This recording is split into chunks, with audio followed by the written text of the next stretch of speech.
Penn Machines extended an invitation to us, the Springton Lake Middle School Video Club, to visit their factory to learn more about the manufacturing process.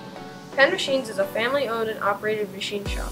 Penn Machine manufactures specialty piping products on a short lead time basis. Pennsylvania Machine Works was started in 1931 by my dad. We manufacture high-quality piping components, conventional pipe fittings, as well as a host of specialty engineered piping components for use in heavy industrial applications. And what sets Penn Machine apart from everyone else is we're highly technical. So we do a lot of the specialty things.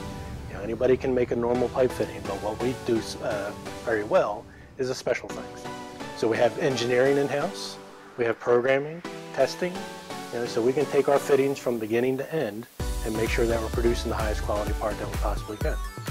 What's so cool about manufacturing is the fact that we get in raw material in the shape of a bar, and at the end result it is a high quality product that gets installed and is used every day. And it literally all started just from a little hunk of material, and it either got cut into a billet and machined straight from the bar, or it got melted down in our furnace at drop forge, turned into a forging using a hammer, and then got machined out that way.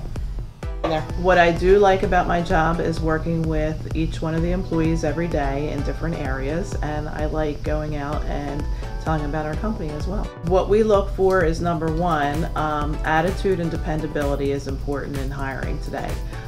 If someone has a good head on their shoulders and a good heart, you can pretty much teach them anything. The best thing I like about it is being able to take this raw piece of stock or raw piece of bar, nothing, and turn it into something, and then it's being sold. So it might start out as $5 and it's now being sold for $500, and what made it $500 was you putting your skill and your craftsmanship and a piece of you into every part, and the challenges that come with doing that every day and being able to do those without pressure, with the pressures and everything, still be able to pull that off, really is a cool part of manufacturing.